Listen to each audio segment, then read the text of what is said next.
ha hecho un trabajo ejemplar para la honra y gloria de nuestro Señor. Es el pastor Orlando Ramírez. El pastor Orlando Ramírez, tenemos una historia compartida desde cierto año para acá. Ha sido mi jefe a nivel de conferencia allá en Venezuela, luego mi jefe a nivel de la Unión Venezolana. El pastor Orlando Ramírez es el presidente de la Iglesia Adventista en Venezuela a nivel nacional. Son 2 uniones que hay. Él es presidente de una de las uniones, de la Unión Venezolana Occidental. Él pues nos vino a visitar y estamos muy complacidos de cederle el micrófono. Pastor, esta es nuestra iglesia hispana de Lakeland, Fe Viviente. Es una iglesia que está floreciendo, una iglesia que, como usted vio, tiene juventud, tiene futuro. El pastor Orlando no viene solo, viene con su esposa, la hermana Raiza de Ramírez. Hermana, colóquese de pie, por favor. Hermana Raiza, ¿cuánto le damos la bienvenida? A ambos. Hermana Raiza, junto con su esposo, tienen varias décadas sirviendo al Señor. La hermana está a cargo de algunos departamentos a nivel de la Unión también, Ministerio de Damas femenino, es la directora a nivel de toda la Unión, de los niños también. Así que, bueno, estamos muy contentos de tenerlos por acá. Hablando con el pastor en estos días, desde el jueves que nos vimos, vemos cómo el Señor está haciendo grandes cosas en lugares que aparentemente pueden tener desafíos, pero a mayor desafío se ha demostrado que la fe parece crecer, y eso es una constante en la historia humana. Así que, pastor, el tiempo es para usted. Dios le bendiga. Realmente un gran placer tenerlo con nosotros.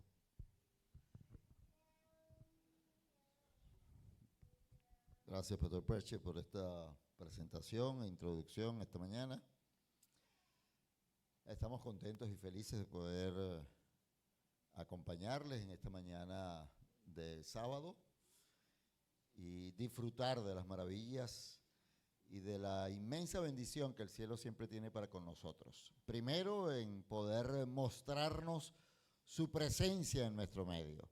Nada mejor que un día de sábado y que una mañana de sábado para sentir ese toque especial y magistral que el cielo siempre tiene listo para conceder a cada uno de sus hijos. Y también, de manera especial, el poder compartir e interrelacionarnos juntos. No hay otro mejor día para los adventistas del séptimo día que no sea un sábado y que no sea de manera muy especial una mañana de sábado.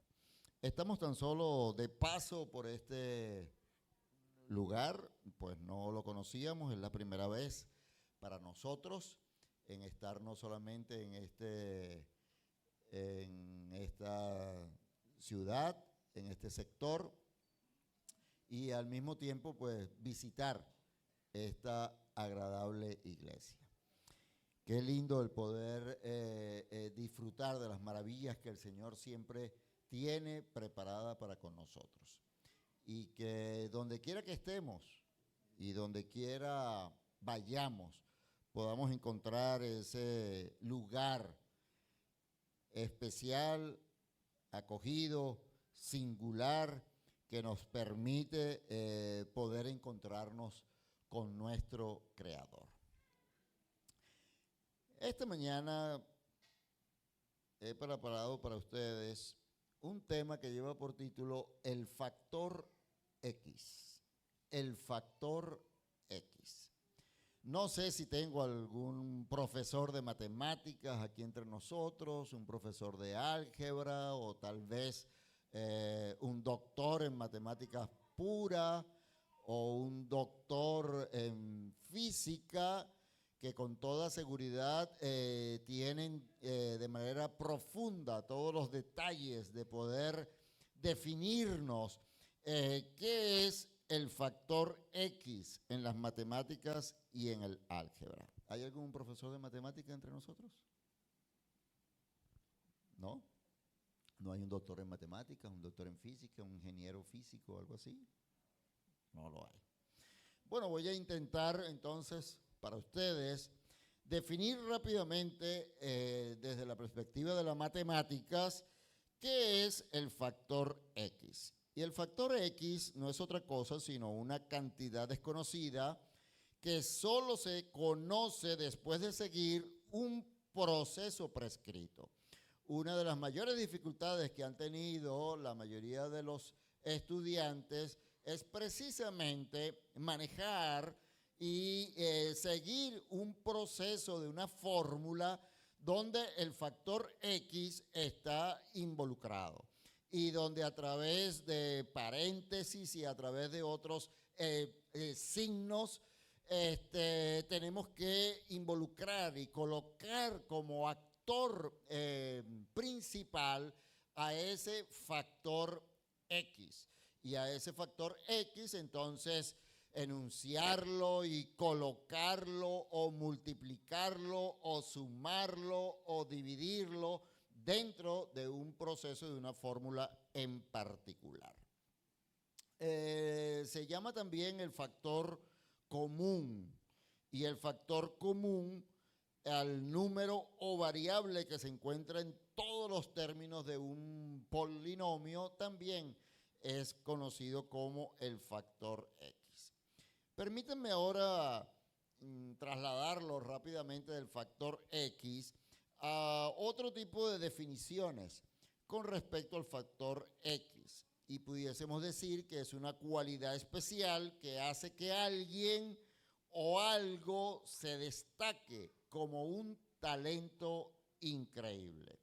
Se ha comenzado a transformar esas declaraciones y esas definiciones particulares de lo que es el factor X en el álgebra o en la matemática para relacionarlo con las actividades naturales y normales de la naturaleza humana.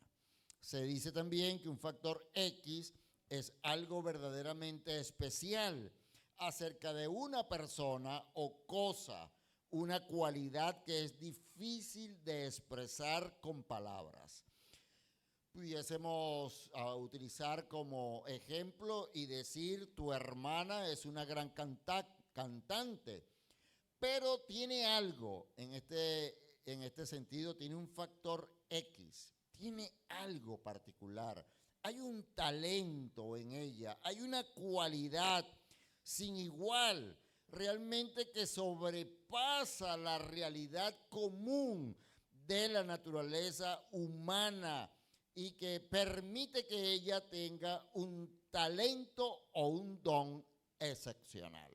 A eso le podemos encontrar el significado de hablar de un factor X o de una cualidad particular o sobresaliente acerca del talento de una persona.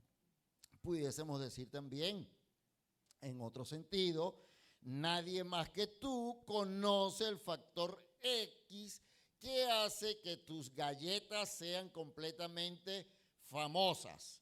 Hay elementos o alimentos en particular a través de los resultados geniales de la mente humana que se describe que hay un secreto particular. Se dice que la Coca-Cola tiene un secreto, hay una fórmula X secreta que nadie conoce.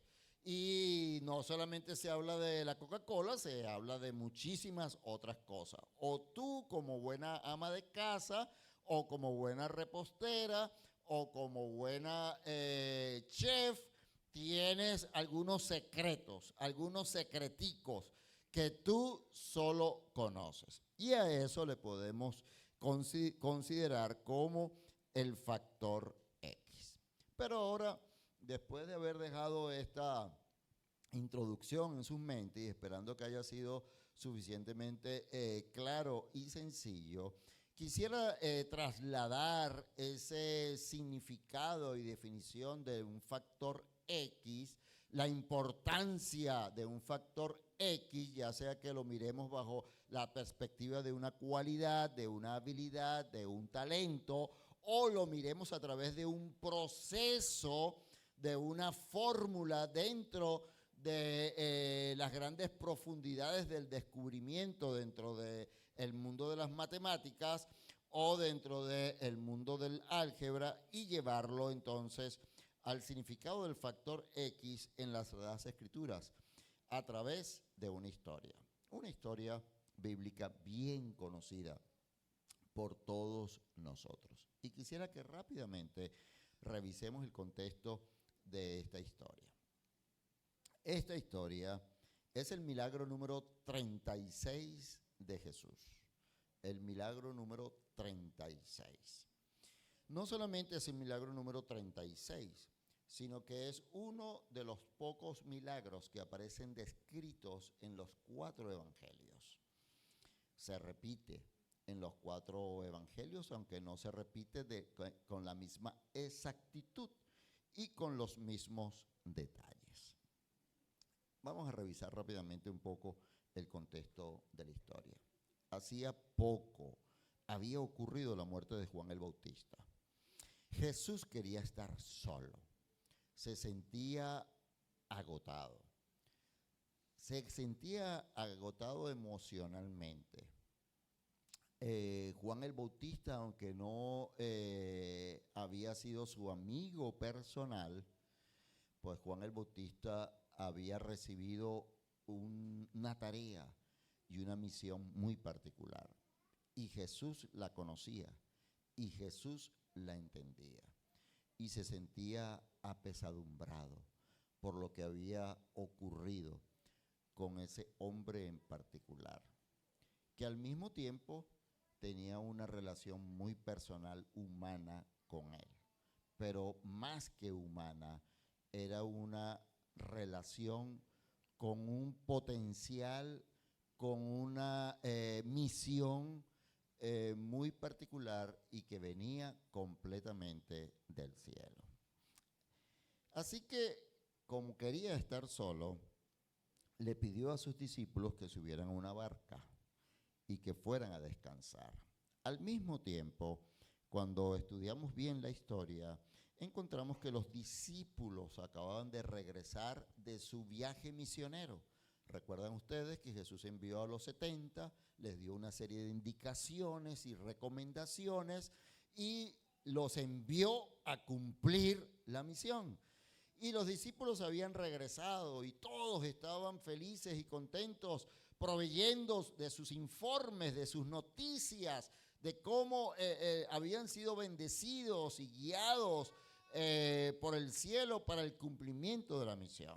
Así que Jesús había estado recibiendo toda esa cantidad de alegrías, de emociones, de gozos, de noticias, de algunos detalles y sucesos no tan agradables que habían acontecido a los discípulos mientras cumplían con la misión. Y también podemos describir en este contexto, aunque no lo dice de manera directa y tácita, que el Señor decide ir a descansar, no solamente para proveer un descanso físico, no solamente como señal de relax, no solamente Él lo necesitaba, sino que los discípulos lo necesitaban, como les acabo de mencionar, sino también como una lección de reconocimiento. Los discípulos necesitaban el reconocimiento de un merecido descanso, de un merecido reposo, de ir a un lugar particular y especial después de todo lo que habían hecho. Realmente, como hombres, necesitaban un verdadero descanso y necesitaban encontrarse en un momento de solaz para celebrar todas las maravillas que habían acontecido durante el cumplimiento de la misión. Así que deciden ir a Betsaida. Es uno de los detalles que aparecen en uno de esos evangelios. Y para no tenerlos en ascuas, voy a invitarles a que pueden utilizar cualquiera de estos 4 pasajes, aunque voy a utilizar uno en particular. Pero nuestra historia a la cual me quiero referir esta mañana la encontraremos en el libro de Mateo, el capítulo 14, los versos 13 al 20. La encontraremos también en el Evangelio según San Marcos, el capítulo 6, los versos 30 al 44. A los que les gusta Lucas, cómo Lucas presenta las cosas, entonces lo encontraremos en el libro de Lucas, el capítulo número 9, los versos 10 al 17. Y la encontramos en el libro de Juan, capítulo 6, los primeros 14 versículos. Y yo voy a utilizar directamente al Evangelio según San Juan. La historia como aparece descrita en el Evangelio según San Juan, el capítulo número 6. El capítulo número 6. Y el último detalle que quiero colocar en su mente en el contexto histórico de este suceso milagroso y portentoso de Jesús, que como ya les dije aparece en los 4 evangelios, es el hecho de que Betsaida era la ciudad de Felipe, era la ciudad de Andrés y era la ciudad de Pedro, la ciudad de Betsaida. Hay algunas preguntas que quiero que juntos contestemos cuando estudiemos esta historia. ¿Qué es realmente lo que ve Jesús? ¿Estamos nosotros siempre listos y dispuestos a ver como Jesús? ¿A tener la visión de Jesús? ¿Queremos aprender a ver como Jesús? Hay otra pregunta singular que quiero dejar en sus mentes. ¿Qué piensa Jesús ante las situaciones más reales y naturales de los hombres? ¿Cuál es el primer pensamiento que viene a Jesús cuando contempla las necesidades humanas? ¿Comprenderá él realmente toda la realidad humana? Y por último, ¿cuál es la encomienda de Jesús entregada a su pueblo? Y que se repite vez tras vez, que lo hace a través de esta historia milagrosa y portentosa, pero que lo hace a través del ejercicio de todo su ministerio y lo hace a través de toda la revelación del Antiguo Testamento y del Nuevo Testamento. Y otra cosita que con la cual nos vamos a encontrar en la presentación de este mensaje es, vamos a contrastar el pensamiento divino versus el pensamiento humano. ¿Están listos para entrar en la historia? ¿Conocen la historia, verdad? La encontramos en el Evangelio según San Juan, capítulo 6, los primeros 14 versículos, tan igual como los otros pasajes que yo les di. Voy a leer rápidamente para ustedes en primera instancia desde la versión de la Reina Valera 1960, que es la versión más tradicional y más común que nosotros siempre utilizamos. Y leo y dice así textualmente: después de esto, Jesús fue al otro lado del mar de Galilea, el de Tiberías, o Tiberíades, dicen otras versiones, y le seguía una gran multitud, porque veían las señales que hacía en los enfermos. Entonces subió Jesús a un monte y se sentó allí con sus discípulos, y estaba cerca de la Pascua, la fiesta de los judíos. Es otro de los detalles del contexto que, por cierto, no mencioné, pero que aparecen aquí en el libro a través de la forma como Juan presenta la historia. Cuando alzó Jesús los ojos y vio que había venido a él gran multitud, dijo a Felipe: ¿de dónde compraremos pan para que coman estos? Pero esto decía para probarle, porque él sabía lo que había de hacer. Felipe le respondió: Señor, 200 denarios de pan no bastarán para que cada uno de ellos tome un poco. Uno de sus discípulos, Andrés, hermano de Simón Pedro, le dijo: aquí está un muchacho que tiene 5 panes de cebada y 2 pececillos. Mas, ¿qué es esto para tantos?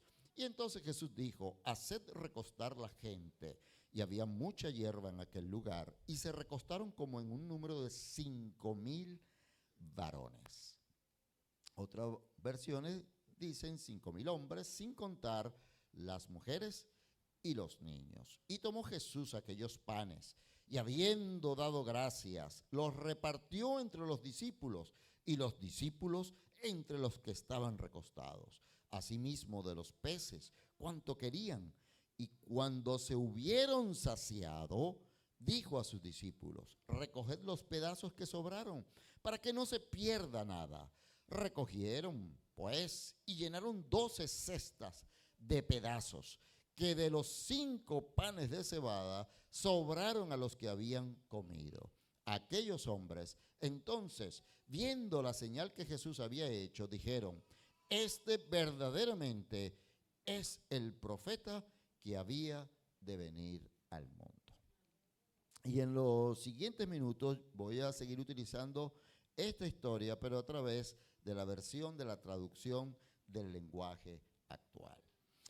Bien interesante saber también que el Señor Jesús, dice el deseado de todas las gentes, al encontrarse en esa montaña donde se habían dirigido con la necesidad de descanso, porque ya les dije que necesitaba descanso físico y necesitaba descanso emocional. Recuerden, Jesús era Dios y es Dios, pero en ese momento era Dios, pero al mismo tiempo era hombre. Y como hombre sentía también el cansancio físico, cansancio de lo que significa estar involucrado en una gran cantidad de actividades físicas, tales como caminar y caminar largas distancias. No andaban en Hilux, ni andaba en pick-up, ni andaba en Toyotas, ni andaba en Honda.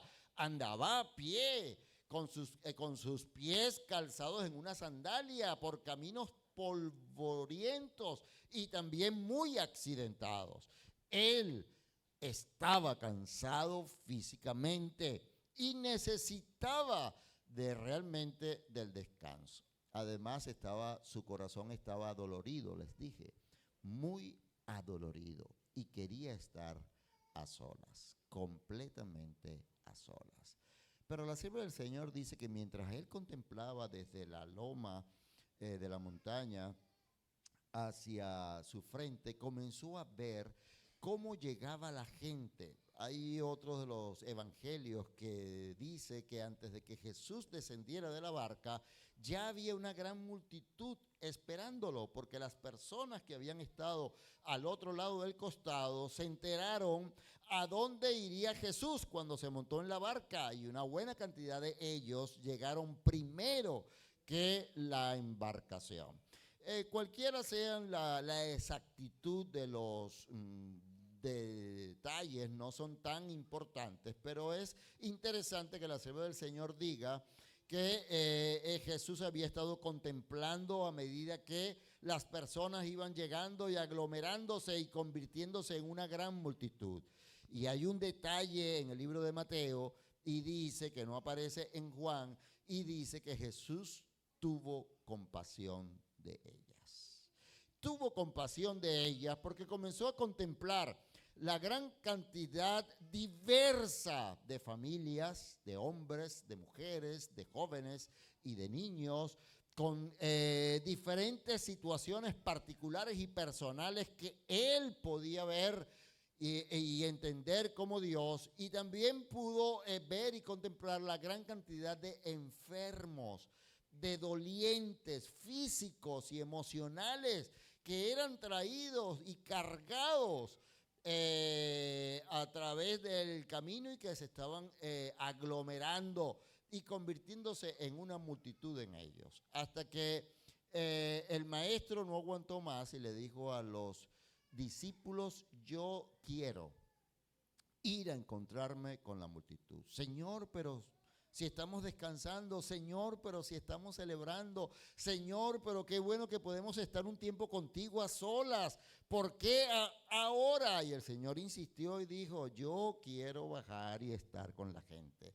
Yo quiero hacer y cumplir con mi misión. Yo necesito ir a aliviar y a cambiar y transformar el dolor y las tristezas y las angustias y las ansiedades de la gente. Hay una gran cantidad de elementos muy visibles o a la vista que se encuentran en esta historia y yo los voy a mencionar así rápidamente. Tenemos a la colina o la montaña y acabo de hacer alguna referencia al respecto del lugar donde Jesús se encontraba. Siempre Jesús buscaba un lugar alto. ¿Se han preguntado por qué? Siempre Jesús buscaba un lugar alto. Cada vez que estudiamos y miramos los evangelios y las diferentes historias, Jesús siempre ha estado primero en un lugar alto. Siempre ha estado en un lugar alto. Cuando se fue a despedir de sus discípulos, el lugar de encuentro, ¿dónde fue? El lugar de encuentro también fue en un lugar alto. Encontramos a la multitud. Vamos a encontrar a un jovencito o muchacho, a un chico. Vamos a encontrar el elemento de que hay hambre en un momento del día. Vamos a encontrar fe, vamos a encontrar el elemento falta de fe o incredulidad. Vamos a encontrar el elemento de discípulos, pueblo. Vamos a encontrar el elemento de que hacía falta algo. Vamos a encontrar a personajes como Andrés, como Felipe, que son los actores principales entre los 12 discípulos. Vamos a encontrar los elementos de los 5 panes y los 2 peces. Vamos a encontrar la declaración de los denarios, o que significa no otra cosa sino el salario de todo un año. Vamos a encontrar también el elemento de que el Señor indica que deben de ser organizados por grupos, que hay que ordenar a la gente. Son los elementos más visibles y que se destacan fundamentalmente en esta historia. Miren cómo describe o evidencia lo que acabo de explicarles de la localización de Jesús en un monte alto y los sentimientos que Jesús tuvo al contemplar la multitud, como lo dice la versión de la traducción del lenguaje actual, en el verso número 2. Mucha gente lo seguía. Y mucha gente lo seguía por una razón, y aquí se describe, pues habían visto los milagros que él hacía al sanar a los enfermos. Así que le habían traído muchos, pero muchos enfermos. Y antes de entrar en los detalles un poco lóbregos y contrastantes a partir del verso número 5 en la historia, permítanme describir algo más de lo que sucedió, de lo que pudo haber sucedido en el acontecer del día y que el deseado de toda la gente en el capítulo 39 lo describe. Y dice que Jesús comenzó a hablar con la multitud y que Jesús se ubicó en un lugar en particular como lo hacía vez tras vez, y a recibir a los enfermos. Y comenzó a recibir a los enfermos y comenzó a sanar a los enfermos.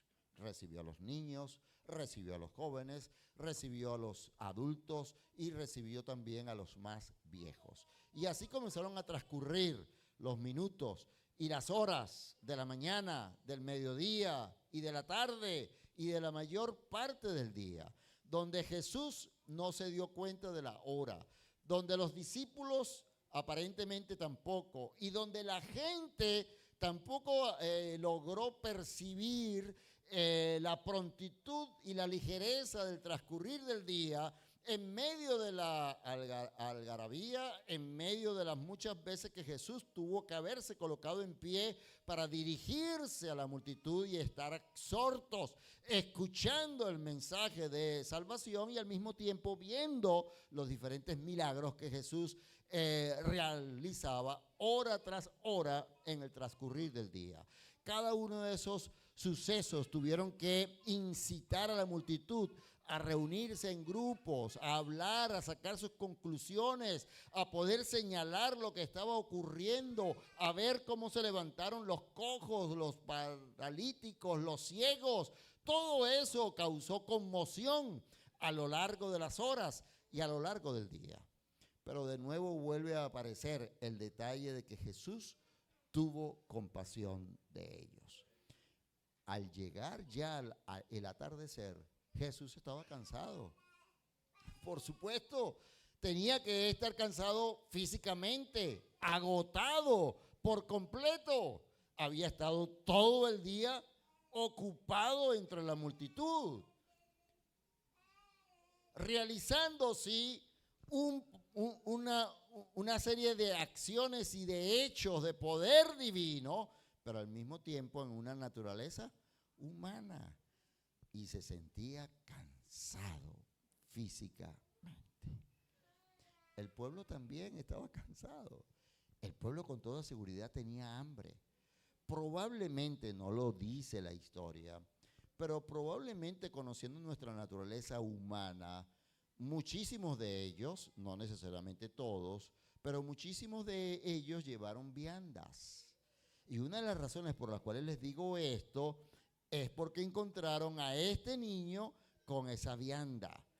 Este niño se descuidó de tal manera, y aunque a los niños son los primeros que les da hambre, siempre, son los primeros que piden, son los primeros que reclaman que tienen sed, son los primeros que reclaman que tienen hambre. Este niño, por alguna razón que la historia no lo menciona, dejó la vianda sin tocar. Y aparentemente fue la única vianda que se encontró en medio de la multitud. Así que la mayoría de ellos habían tomado ya de su vianda y se habían alimentado desde la mañana, pero estamos hablando ya a la hora del atardecer.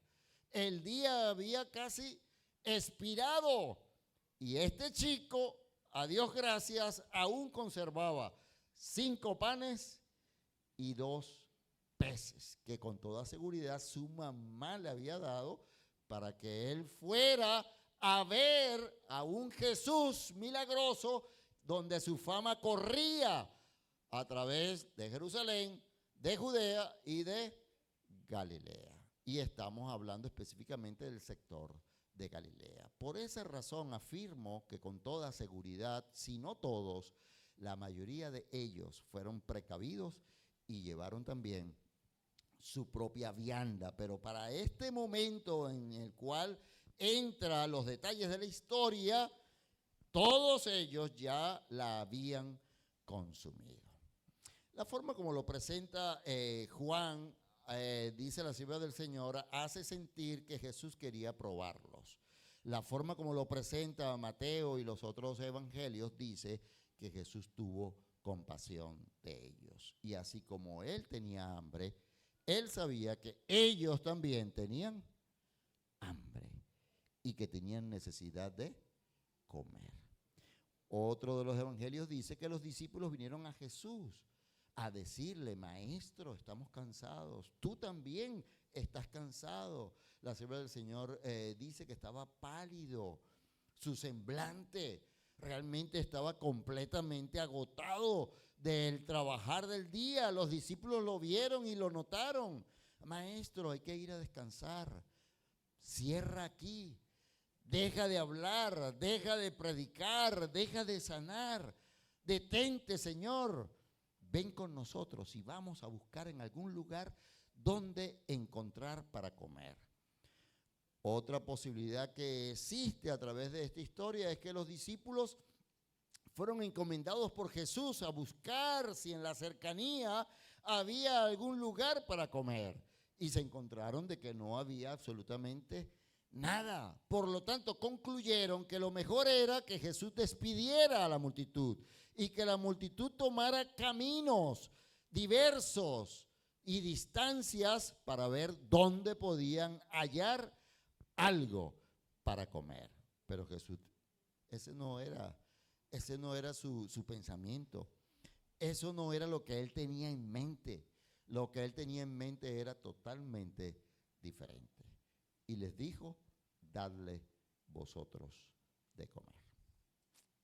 ¿Entendemos lo que eso significa? ¿Entendemos el hecho de que el Señor siempre piensa de manera diferente a nosotros? Tiene una visión completamente diferente. Todos nosotros somos seres humanos realmente. Todos tenemos las mismas necesidades. Pero el Señor ha escogido un pueblo. El Señor ha escogido a una iglesia en particular. El Señor había escogido a un grupo de discípulos, 12 de entre ellos. Para este momento ya no eran 12, eran 70. Recuerdan que cuando Jesús los envió ya no eran 12, eran 70. Él envió a los 70. Y estamos en el contexto cuando los 70 habían regresado de la tarea que el Señor les había encomendado para ir a experimentar por primera vez lo que significaba cumplir con la misión. La historia no describe si los 70 estaban con ellos, probablemente sí. Se habla específicamente de Andrés y Felipe y nosotros por lo general hacemos la referencia de Jesús y sus discípulos y siempre relacionamos a Jesús y sus discípulos los 12. Pero repito, para este momento ya no solo eran 12, sino que eran 70 de sus discípulos, se habían multiplicado. Pero entonces enfrentémonos a otra realidad. El versículo 5, la última parte, dice que Felipe fue el primero en contestarle a Jesús y le dijo, ¿dónde crees tú que podremos hallar para comprar comida para tanta gente? No estamos hablando de las 80 personas que aquí probablemente estamos. No estamos considerando tampoco 100 o 500. Voy a recordarles el número. La historia dice que se logró aparentemente contar que eran 5,000 hombres, sin contar las mujeres y los niños. Hoy en día, desde la perspectiva de nuestro mundo de hoy, se habla de que hay tantas mujeres como hombres y en algunos sitios hay muchísimas más mujeres que hombres y niños. Se puede considerar que pudiésemos contar 1 por familia, 2 por familia o más por familias. No necesariamente. Algunos historiadores creen que probablemente estemos hablando de 20,000 personas, pero no necesariamente. En esos tiempos realmente habían tantas mujeres como hombres y no necesariamente todos los que ahí se encontraban eran familias o parejas y no necesariamente todas las familias y parejas de la época tenían 2 o más niños. Pero cualquiera haya sido el número, definitivamente era una gran multitud. Alimentar a 5,000 personas no es fácil, no es difícil. Y necesitaríamos cuánta cantidad de dinero para conseguir alimento, aunque fuera una manzana para 5,000 personas. ¿Cuántas cajas de manzanas necesitamos para darle una manzana, por lo menos, una manzana a cada uno de esos 5,000 hombres? Y sin contar qué número de mujeres pudieron estar, 1,000 mujeres más, 2,000 mujeres más, 3,000 mujeres más o 5,000 mujeres más, ya hablamos de 10,000 personas, 8,000 personas, 7,000 personas. ¿Dónde conseguir 7,000 manzanas?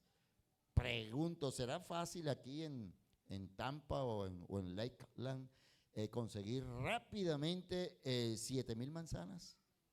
¿Será rápido? ¿Será fácil? No sé, probablemente sí.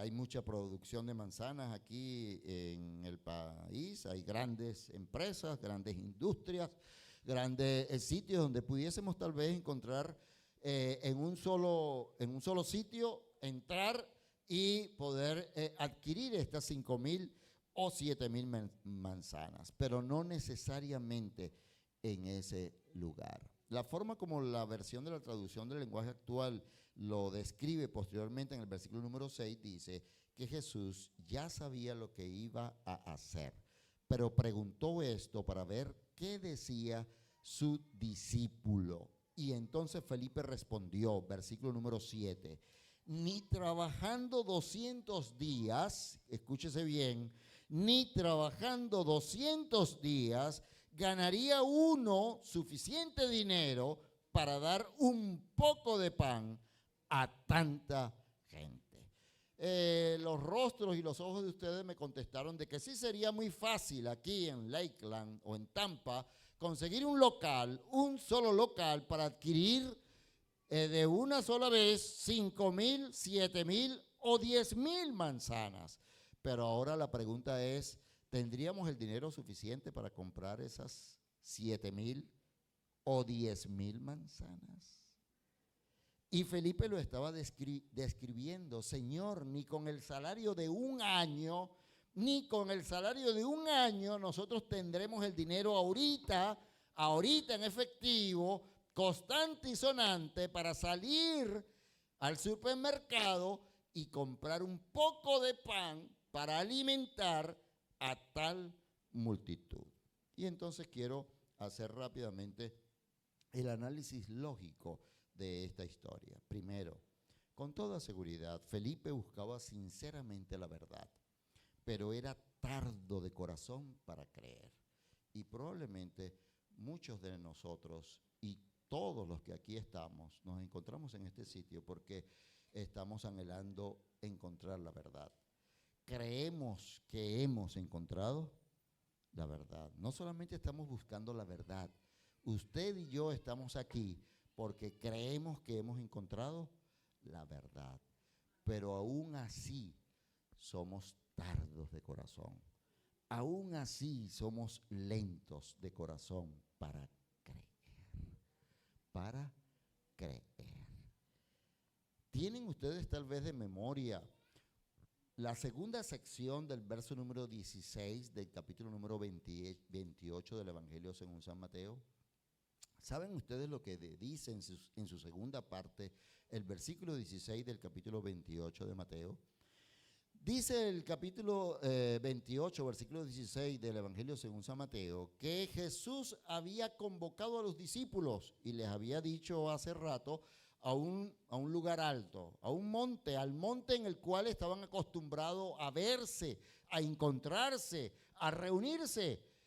Los discípulos sabían cuál era el lugar, conocían de memoria la dirección y se fueron a aquel lugar. Y el texto dice literalmente que cuando lo vieron, se postraron ante él y lo adoraron, indicando que ya Jesús no era cualquier hombre, que ya Jesús, que es lo siguiente que les voy a mencionar, Felipe había escuchado ya durante esos 3 años de ministerio, porque habían transcurrido ya 3 años de ministerio, eran pocos los días y las semanas que quedaban cuando sucedió el milagro número 36, para que Jesús fuera a entregar su vida en el madero, cosa que los discípulos no sabían ni se imaginaban lo que iría a ocurrir en las próximas semanas, ni tampoco sabían lo que ocurriría de que Él sería levantado en los cielos, que es lo que aparece descrito allí en el capítulo 28. Pero ya ellos habían descubierto para este momento que estoy describiendo que Jesús no era cualquier hombre. Felipe seguía considerando que Jesús no era el Hijo de Dios. Felipe seguía considerando en esta historia, a pesar de que había visto una gran cantidad de milagros, a pesar de que durante el día Felipe había presenciado la cantidad de sanidad que Jesús había operado, colocando tan solo sus manos o levantando tan solo sus ojos al cielo, y cómo había sanado a tanta gente, aún así Felipe seguía considerando que Jesús era simplemente el hijo de José de Nazaret. Y por eso hace esa pregunta, una pregunta falta de fe, una pregunta falta de confianza plena en el Señor, una pregunta donde aún a pesar de todo lo que estaba viendo, no podía entender que Jesús pudiese tener poder para alimentar a esos 5,000 y más. ¿Cómo es posible que los seres humanos tengamos ese tipo de impresiones en nuestros pensamientos y en nuestra vida real? Habiéndolo visto todo el día, habiendo visto todas las manifestaciones de poder.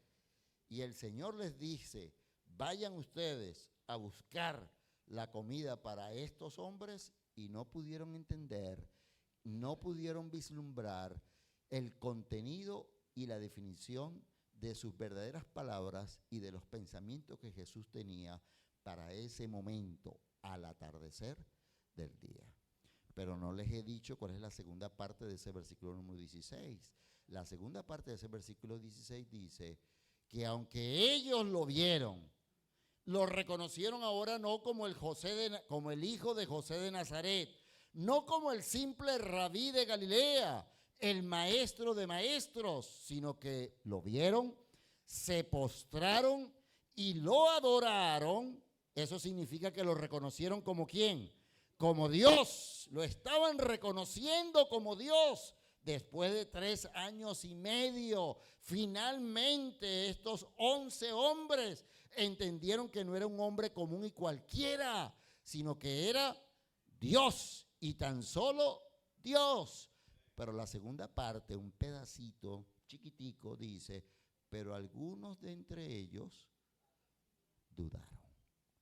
Pero algunos de entre ellos aún dudaban. Y aún así el Señor les encomendó una gran misión. Qué bueno es Dios. Qué maravilloso es nuestro Dios. Sabiendo de todas nuestras debilidades, conociendo todas nuestras flaquezas, conociendo nuestra impiedad, conociéndonos tal y cual y como somos, y el Señor nos encarga tareas, algunas pequeñas y algunas más grandes y algunas inmensas tareas. El Señor coloca mucha confianza sobre nosotros, demasiada confianza sobre nosotros. Colocó muchísima confianza sobre esos 11 hombres, entregarle la misión de cumplir, ir y hacer discípulos a todas las naciones, a 11 hombres que aún dudaban. A 11 hombres que aún dudaban. Felipe reveló falta de fe. Felipe manifestó una total incredulidad. Y pudiésemos decir que nosotros muchísimas veces también como iglesia mostramos falta de fe a diario y mostramos también mucha incredulidad. No tenemos muchísimas veces nada que ofrecer. Escuchen bien lo que acabo de mencionar. Es triste y doloroso, pero muchas veces es la realidad. Realmente no es que no tenemos nada que ofrecer. Tenemos mucho para ofrecer. Dios está con nosotros. Dios ha establecido a esta iglesia. Dios espera mucho de esta iglesia. Dios cumple todas sus promesas sobre esta iglesia. Pero muchísimas veces nosotros, como seres humanos, no tenemos, decimos no tener, y a veces mostramos con nuestros hechos y con nuestras obras que no tenemos nada para ofrecer. Porque al igual que Felipe, preguntamos, Señor, pero ¿cómo lo vamos a hacer? Señor, ¿no estás viendo que no tenemos? Señor, ¿no estás viendo que nuestros ingresos son pequeños? Señor, nosotros lo poco que podemos hacer es esto. Y Felipe pensó en una lista larga de cosas, como nosotros también lo pensamos todos los días, ante desafíos, ante metas, ante propósitos, ante planes estratégicos. Nosotros nos limitamos y demostramos que aparentemente no tenemos nada que ofrecer. No solamente esto, no lo dije bien. Lo que estamos demostrando realmente es que pareciera que no creemos en el Dios que está delante, detrás, al lado derecho y al lado izquierdo de esta iglesia.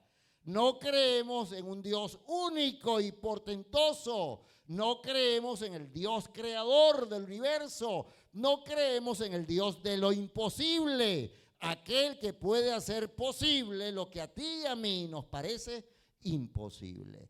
Para Felipe era imposible, totalmente imposible conseguir los alimentos necesarios, el pan, aunque fuera un pan, porque así fue lo que dijo. Era imposible para su mente entender que podía encontrar un pan para 7,000, 8,000 o 10,000 o 5,001 personas que allí se encontraban. Era una gran multitud y la multitud no se quería ir. Aunque tenían hambre, aunque estaban cansados, aunque estaban sudados del sol de todo el día, la multitud no se quería ir. Estaban gozosos y contentos con Jesús. Es que Jesús les había hecho muchas cosas, les había dicho muchas cosas, había alivianado sus cargas, había sanado a sus abuelos, a su papá, habían visto una gran cantidad de milagros portentosos ante sus ojos. Nadie se quería mover. Nadie se quería mover, a pesar de que ya estaba cayendo el ocaso del día. Mis queridos, debo decirles también otra cosa. El gran error que nosotros tenemos es mirar lo que tenemos en nuestras manos y compararnos con lo que tenemos que hacer. Porque no solamente está allí, sino luego el versículo número 9 dice, Andrés ahora estaban preocupados. Lo que indica esto es que los discípulos estaban preocupados, altamente angustiados. Salieron, preguntaron tal vez, conocían el lugar, sabían que no había nada y comenzaron también a preguntar qué podían encontrar entre la multitud. ¿Cuántos tienen vianda? ¿Cuánto todavía les queda un pan? Y fue cuando encontraron entonces a ese niño con esa vianda, 5 panes y 2 peces. Y con toda seguridad, con la cara bien larga, bien triste, bien preocupada, Andrés se presenta al maestro, no para que el maestro hiciera un milagro. Este es el problema. Aquí es donde quiero llevarlos finalmente, si me están entendiendo. Andrés y Felipe no vinieron al maestro con sus preguntas, con sus inquietudes, sino porque pensaron y porque creían que Jesús iba a hacer un milagro. Vinieron fue para presentar sus propias ansiedades y angustias. Vinieron fue para presentar su inmensa preocupación. Señor, despide a esta gente porque no hay manera de solucionar el problema de hambre de esta gente. Y antes que esta gente venga y nos linche, Señor, despide a la gente. Haz la bendición final. Levanta tus manos sobre ellos, bendícelos, amén. Y Señor, salgamos corriendo de este lugar. No estoy exagerando, esa es la manera como tú y yo muchas veces nos comportamos. Esa es la manera humana, natural, que brota de nuestras mentes y de lo profundo de nuestro ser. Y Andrés vino con eso. Señor, mira, aquí está la prueba. Lo único que hemos encontrado aquí a la redonda son 5 panes y 2 peces. Señor, ¿qué vamos a hacer con esto? Fíjense, ¿qué vamos a hacer con esto? Y esa misma pregunta nosotros hacemos. Y la pregunta no puede ser esa. Señor, aquí te traemos esto. ¿Qué vas a hacer tú con esto? ¿Qué vas a hacer tú con esto? Señor, esto es lo que yo tengo y esto te lo doy. Creo en ti, creo en tu poder, sé que tú eres el Dios de lo imposible. Señor, haz tú con esto lo que tú quieres hacer para mí, para bendición mía y para bendición de tu iglesia. Pero eso no fue lo que pensó Andrés ni Felipe. Preocupados, angustiados, adoloridos, buscando sus propios planes, buscando sus propias maneras de resolver los problemas humanos. Y los problemas humanos no se resuelven con nuestra mente, nuestros pensamientos y nuestras capacidades humanas. Los problemas reales humanos se resuelven es con el poder divino. Solo se resuelven con el poder divino. mis queridos, estamos involucrados en una inmensa tarea y muchísimas veces nos olvidamos de la misión. ¿Y cuál fue la misión que Jesús les mostró? Tuvo compasión de ellos. Jesús quiere que su iglesia y su pueblo tenga compasión de la gente. Hay muchos problemas allá afuera. Hay mucha miseria allá afuera. Y a pesar de que en este país donde ustedes viven y desarrollan sus actividades diarias, hay mucha riqueza a nuestro alrededor y hay mucha opulencia y hay muchas cosas lindas, buenas, y que aparentemente satisfacen el corazón y la mente humana.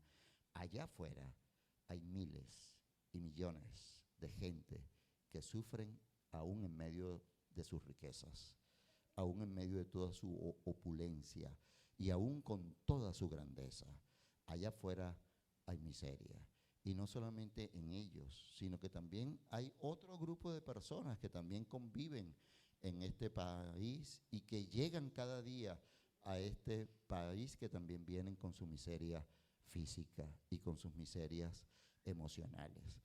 Y el Señor le ha pedido a su iglesia que, al igual que Él, tengamos compasión por ellas, que veamos las necesidades de ellas y no solamente las nuestras.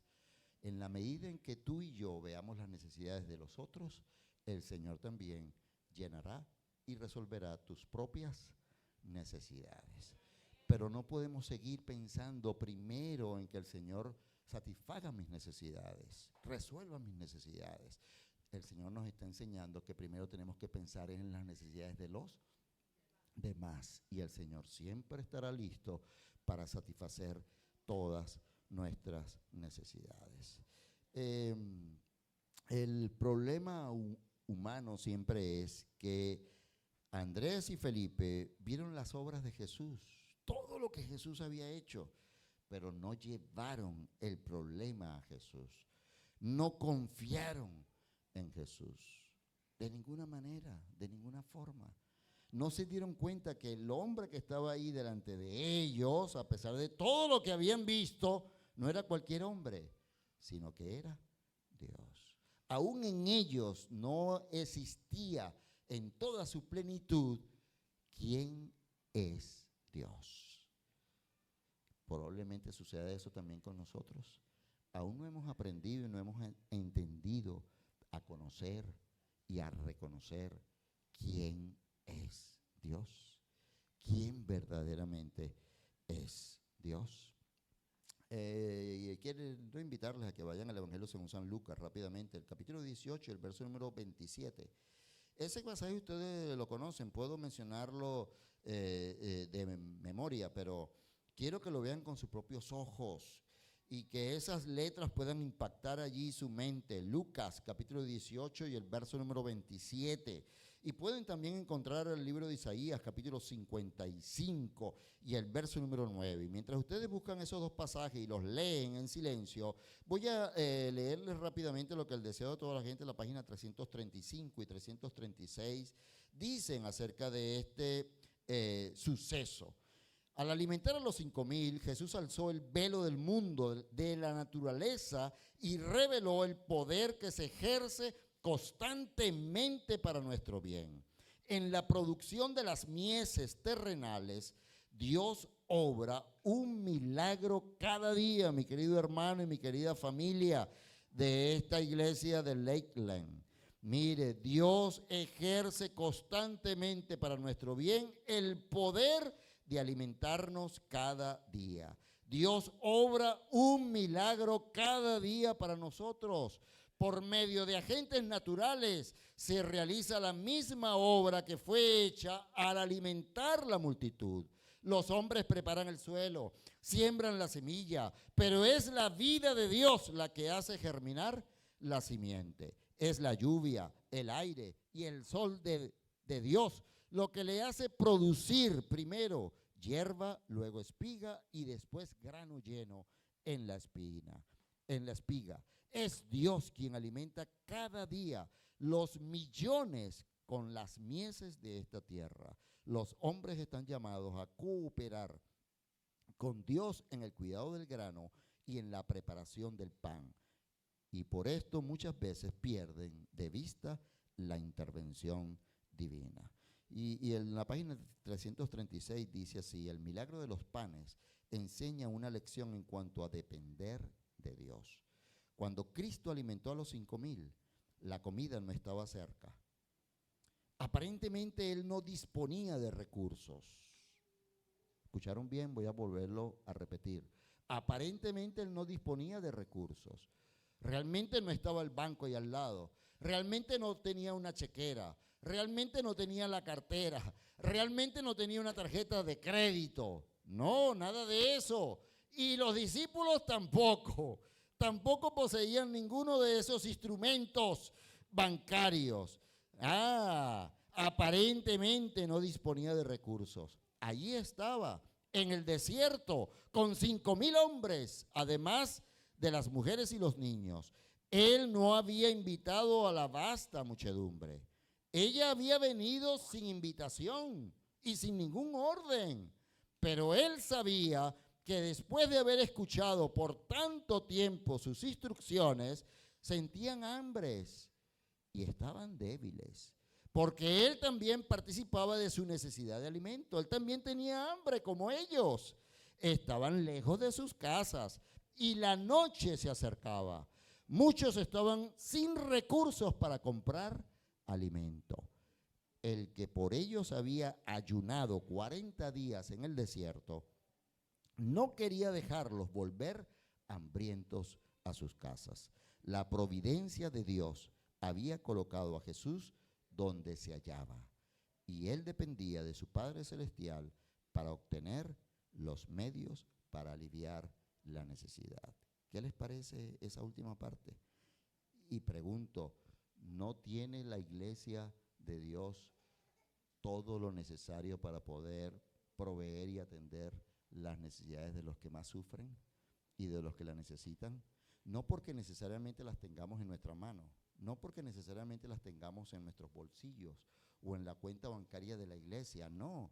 Lo que realmente poseemos no atendería a muchísimas personas, tal vez a unas cuantas como nosotros. Pero es que nosotros tenemos algo en nuestro haber inagotable que no estamos utilizando. No, la palabra correcta no es que no estamos utilizando, sino que no estamos permitiendo que Dios utilice a su iglesia para poder bendecir y tener compasión de los que Él tiene compasión. Porque así como en aquella oportunidad, en aquel atardecer, en aquel amanecer y en aquel atardecer, Jesús tuvo compasión de ellos, Jesús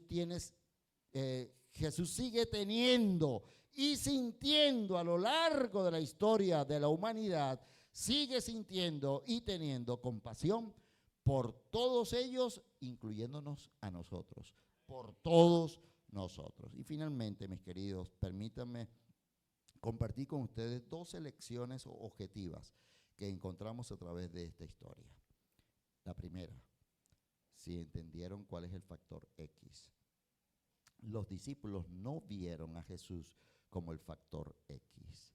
No vieron a Jesús como ese elemento indispensable, único, como ese poder secreto que en sus manos podía resolver el problema. Por lo tanto, Jesús esta mañana en esta historia es el factor X de las matemáticas de Dios. Dios trabaja y opera sobre la humanidad y sobre tu vida y mi vida por una fórmula matemática que tú y yo muchísimas veces no estamos listos y dispuestos a entender y a aceptar. Las matemáticas de Dios son diferentes a las matemáticas del hombre. Y Él es el factor X único y exclusivo de la matemática divina. Segundo, Dios toma lo que nosotros le ofrecemos. Si le ofreces tan solo 5 panes y 2 peces, con eso el Señor va a efectuar el milagro. ¿Qué le estás entregando al Señor? Pero el Señor pide realmente todo. No lo olvides. El Señor lo pide todo y lo quiere todo, especialmente tu corazón. porque cuando tenga tu corazón y el mío, el Señor se dará por satisfecho, porque a través de tu corazón el Señor puede hacer los más grandes y maravillosos milagros. Tercera lección: Él bendice lo que toma y siempre lo multiplica. Él bendice lo que toma y siempre lo multiplica. Cuarta lección: el milagro no solo los alimentó, no solo suplió sus necesidades, sino que hizo que quedaran satisfechos, completamente saciados. Cuando Él hace un milagro, repito, no es solamente para suplir la necesidad inmediata, es para que tú y yo quedemos completamente satisfechos. Ellos quedaron satisfechos, quedaron completamente satisfechos. El milagro fue lo suficientemente abundante para todos, para que nadie quedara por fuera. Y no solamente eso, sino que tuvieron la oportunidad de repetir. Y no solamente eso, sino que el resto de la última parte de la historia, como dice, ¿le faltó a alguien? No le faltó a nadie, sino que más bien sobró pan. ¿Y cuántas cestas sobraron? Un pan, 2 pancitos, 5 panes. Sobraron 12 grandes cestas de pan. Todos quedaron, se suplió la necesidad de hambre del momento y todos quedaron satisfechos. Quinta lección: Cristo no realiza nunca un milagro que no fuese solo para suplir cualquier necesidad, sino una necesidad verdadera. Tus necesidades y mis necesidades imaginarias, el Señor no las va a suplir. Pero si tu necesidad es verdadera y real, el Señor siempre estará listo a suplirla. Sexta lección: no lo olvides, hay poder en Jesús. No lo olvides, hay poder en Jesús. No lo olvides, Él tiene todo el poder en sus manos. Tan solo el poder creador de hablar, de pronunciar una orden y que sea hecha, es suficiente para que tú y yo nunca olvidemos que hay poder en Jesús. Séptima lección: hay poder en la oración. Hay poder en la oración. Yo lo único que sé es que la oración hace algo. No sé cómo, no sé de qué manera, no sé en qué forma. Solo sé que al orar siempre se produce un resultado. Y la lección dice, la historia dice que Jesús tomó los 5 panes y los 2 peces. ¿Y qué fue lo que hizo? Elevó su oración al Padre Celestial. Y ese es el modelo y el ejemplo que tú y yo tenemos para todas nuestras vicisitudes y para todas nuestras necesidades. Octavo, debemos comunicarnos con el Padre y presentarle nuestras peticiones. Noveno, hay que aprender a confiar en Dios. Hay que aumentar nuestra fe en Él. Hay que depender de Dios y no tan solo de mis capacidades humanas, no tan solo de mis realidades pensantes, no tan solo de mis habilidades y de mis facultades.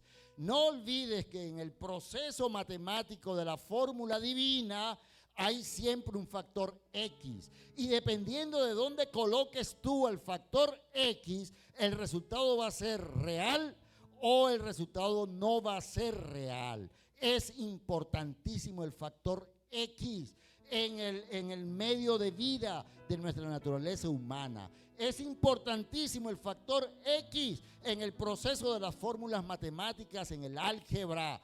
Hay que tener mucho cuidado dónde se coloca el factor X, porque dependiendo de dónde se coloca el factor X, el resultado puede ser equivocado, puede darme error. Así que si ahora terminan de entenderlo, es importante donde tú y yo coloquemos al factor X, porque dependiendo de donde tú y yo en tu vida coloques al factor X, entonces te dará o un resultado en error, fracaso y miseria, o te dará un resultado grandioso y maravilloso que honre y glorifique al Señor. Hay que aprender a obedecer. Hay que aprender a seguir a Jesús. Hay que también capacitar y educar y formar a la gente. El Señor no se olvidó ni siquiera de ese detalle. Recuerden, le pidió a los discípulos que organizaran a la gente y que los sentaran por grupos para facilitar la distribución del alimento, para que nadie se viniera a aglomerar aquí como muchísimas veces se hace. Todo el mundo quiere el pan al mismo tiempo, todo el mundo quiere ser servido primero, y el Señor los mandó a organizar todo con orden, todo decentemente y con orden, y no se olvidó de otro detalle. No, repartió, distribuyó y distribuyó y distribuyó, y no importa todo lo que sobrara, no. También pidió que se volvieran a pasar las cestas para recoger todo lo que había sobrado, porque lo que había sobrado podía ser para atender las necesidades de otros. Mis queridos, el Señor Jesús, cuando da, suple y satisface. Necesitamos tener la visión y necesitamos entender la misión de Jesús al tener compasión de la gente. Y por último, debemos cumplir la misión de Jesús. Y la misión de Jesús se puede resumir de la siguiente forma: llevar amor, fe y esperanza, alegría y atención a las necesidades de la gente. Necesitamos entender que ellos también deben de recibir la salvación como nosotros la hemos recibido, que ellos deben de aprender un nuevo estilo de vida aquí y que nos conduzca hacia la eternidad. Y eso significa hacer discípulos. Al terminar, voy a hacerlo de la siguiente manera. A menos que tu vida tenga un centro, los asuntos secundarios van a ser el foco de tu atención. ¿Le gustaría que lo repitiera? A menos que tu vida tenga un centro, los asuntos secundarios van a ser el foco de tu atención. Cuando Jesús llegue a ser el centro de tu vida y de mi vida, los asuntos secundarios no crearán angustia y ansiedad en la realidad de mis días. Jesús debe ocupar el lugar que a Él le corresponde. A Él le corresponde el factor X. Él es la X de mi vida. Él es la X de mi fórmula matemática. Él es la X de mi salvación. Él es la X que puede atender todas mis necesidades. Él es la X en la fórmula de mis problemas. Él es la X en el desarrollo de toda mi existencia. Él es la X que me puede llevar a la eternidad para vivir por los siglos de los siglos sin fin. No olviden el método de Jesús. El método de Jesús será el que dará éxito para llegar a la gente. Les mostraba simpatía, atendía a sus necesidades, se ganaba su confianza y entonces les decía: seguidme. Y quieren ir conmigo al Evangelio según San Mateo, el capítulo 6 y el verso número 33. Solo voy a leer el verso número 33. Ustedes pueden llegar a casa y leerlo de nuevo desde el versículo 25 en adelante. Pero debemos ir a casa. Se los voy a compartir desde la versión de la traducción del lenguaje actual. Hemos hablado del factor X, la importancia del factor X en la matemática.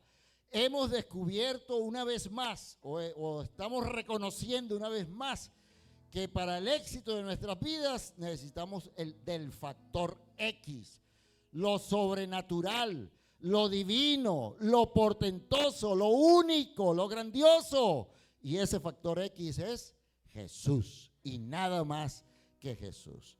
Pero entonces miren lo que en el versículo 33 de Mateo 6, que ustedes lo conocen de memoria, pero a través de esta versión, ¿cómo lo presenta? Lo más importante, lo voy a leer así muy lentamente. Lo más importante es que reconozcan a Dios como único Rey y que hagan lo que Él les pide. Dios les dará a su tiempo todo lo que necesiten. Así que no se preocupen por lo que pase mañana. Verso 34. Ya tendrán tiempo para eso. Recuerden que ya tenemos bastante con los problemas de cada día.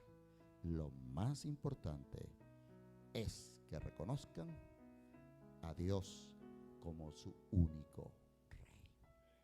Son mis deseos y oración para ustedes. Que el Señor les proteja, les bendiga y les guarde como lo ha hecho hasta el momento. Pero que sobre todas las cosas podamos emprender a entregar todo lo que somos y todo lo que tenemos. Nuestros sueños, nuestros planes, nuestros pensamientos, nuestro ser entero.